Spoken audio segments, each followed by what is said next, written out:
Most people think time travel is used to change history. They're wrong. We use it to investigate it. While everyone else chases the next big release, I'm part of a team that's sent backwards. Back to games people forgot, franchises that collapsed, the studios that disappeared. We play the games, we survive them, we report the truth. Some missions uncover hidden masterpieces, while others leave scars. My name is Harry, and I'm the time-traveling gamer. Agent.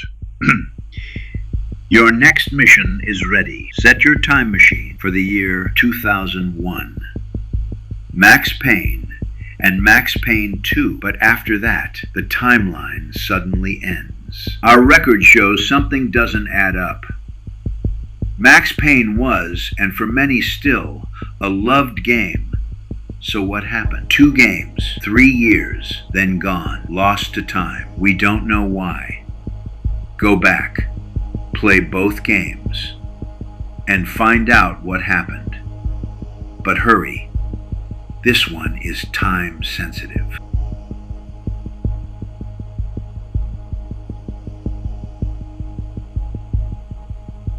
Getting sent back to 2001 was not something I was particularly excited about. I was expecting an old, gross-looking shooter that simply became outdated and obsolete compared to modern video games. However, I was pleasantly surprised with my time playing Max Payne and Max Payne 2. First, let's start with the original, Max Payne, released all the way back in 2001. That's nearly 25 years ago for the timeline you're currently watching this video in. And you can see the fingerprints and the blueprints that this game has almost immediately on modern games and games in general of any variety over the past 25 years. But specifically the single player games where the story and the cinematics and the dialogue carries the experience instead of just acting as a break in between gameplay. But in this game, you play as Max Payne, a New York detective who sort of has this noir style of like gritty and edgy and tough, and immediately you get a bunch of trauma and tragedy that turns your life upside down.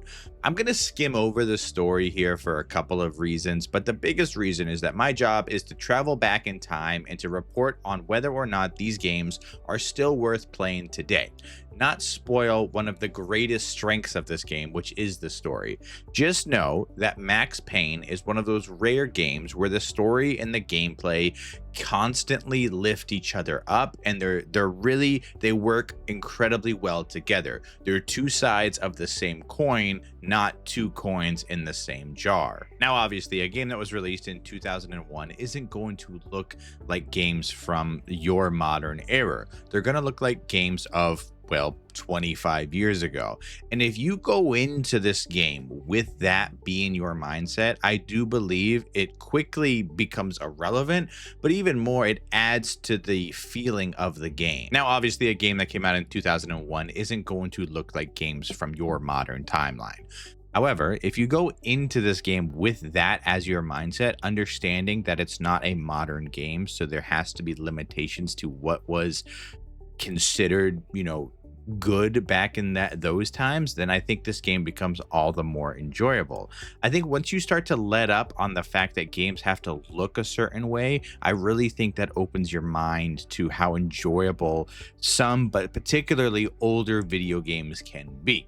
Now, one of the things that this game does incredibly well is the sound design. Everything from the voice acting to the gunshots to the atmosphere, everything sounds really good. You have the New York windy snowstorm of being someone who's been around snowstorms. Some games don't often get what that wind really feels like, but in this game I feel like it took me back to when I was around a snowstorm.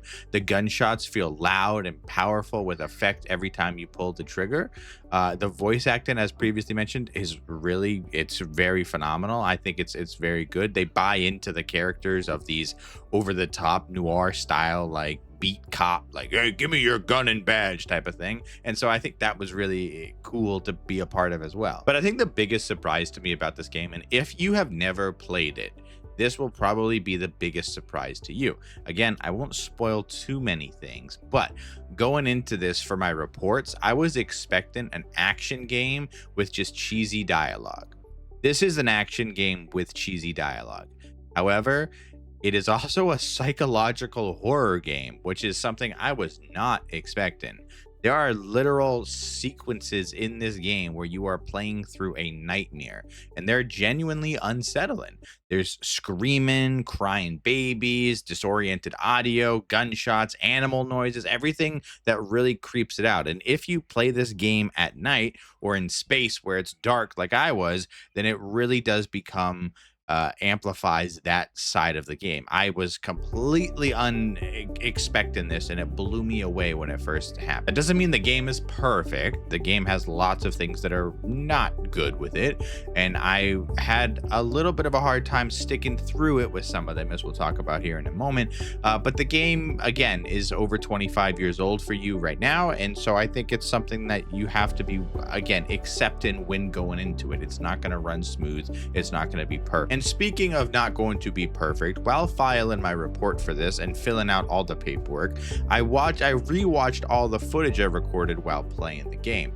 And I am confident in saying that I died more times from falling off the ledge of any given ledge in this game than I did from getting shot. And that's to be applied in both games, by the way. So just a little spoiler alert.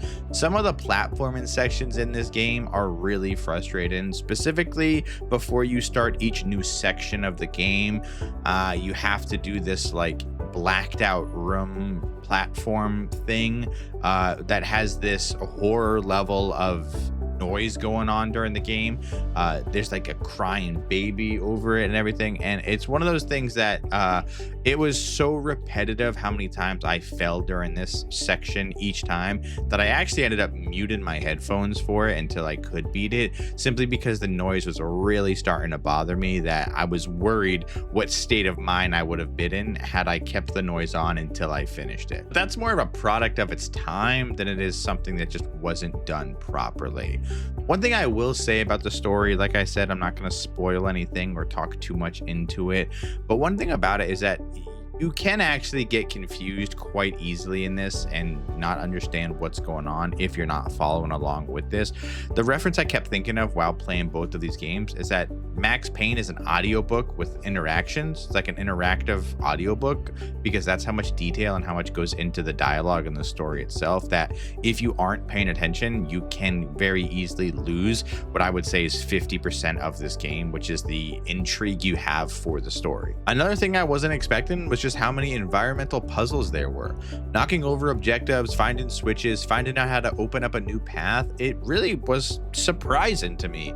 I really don't know what I was expecting going into this game outside of just a shooter, which it is, but in between the moments of the intense gunfights in this game, there's a lot of fun things going on. So by the time the credits rolled, I had enjoyed almost every minute of playing Max Payne, and that left me with one burning question. Could Max Payne 2 improve upon what was already a fantastic game? But when I landed in 2003, I was excited to play Max Payne 2. There was not much I wanted them to change about the original game. I just wanted a continuation of the story in a fun, cinematic world that they have been starting to build. So when I played Max Payne 2, I was happily surprised to see that it pretty much did everything I wanted. Max Payne 2 is a better game overall than the original one, which is what you want from a sequel. I do think it does come up short in a few important ways compared to the original one.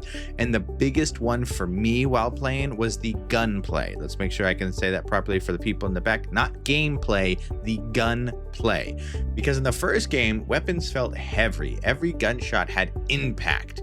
In the second one, the weapons feel lighter. They feel a lot more like a modern Grand Theft Auto game than something like Hitman or Resident Evil or Alan Wake does with their weapons. Now, that's not necessarily a bad thing. Looking back, it almost feels like you can see Rockstar, who, by the way, are the developers of this game, starting to take over with their own DNA, which eventually, as we all know in this time period, led to the making of great franchises like Grand Theft Auto and Red Dead Redemption. And so you can see that this game is much more of a blueprint of that one. Personally, I prefer the gunplay from the original one versus the second one.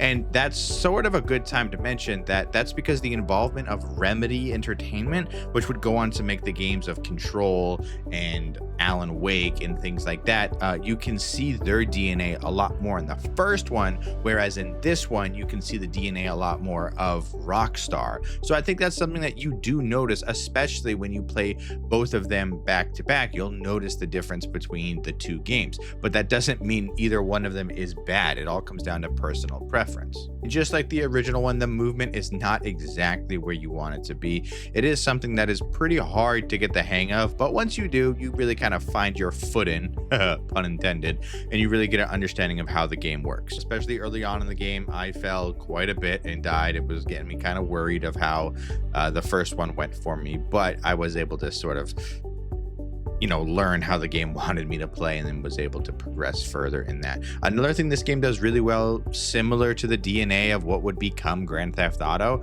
is that the NPCs in the world, there's a lot more dialogue, there's a lot more interactions, there's a lot more things that happen. I'll give a couple examples of early on in this game. Early on in this game, you go to a cleaning plant, right? This is just a place where there's cleaners and stuff like that. You actually hear in the first game, so you're going back to it for this part of the story. Anyway, there's a security guard, or a worker rather, who you sneak up on, and the guy acts all scared, and he's like, hey, I'm just a worker here, man, you're all on edge, and he'll lead you to an area where the mission progresses, but it progresses by him revealing that he's a bad guy, and he takes out a gun and he shoots you.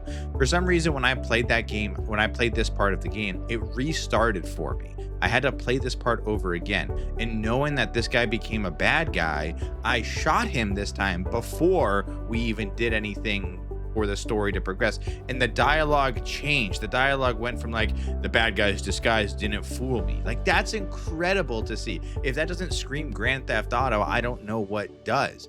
There's other things too, like old women in the apartment building that will give you dialogue. And there's just so many things like that throughout the game that really, truly, you just see the DNA of Rockstar in this game. And it's a really cool, nostalgic thing to do. But also, you're not just playing this game for nostalgia. You are enjoying the story. It's much like the first one, where it's sort of hard to understand unless you keep track on what you're doing.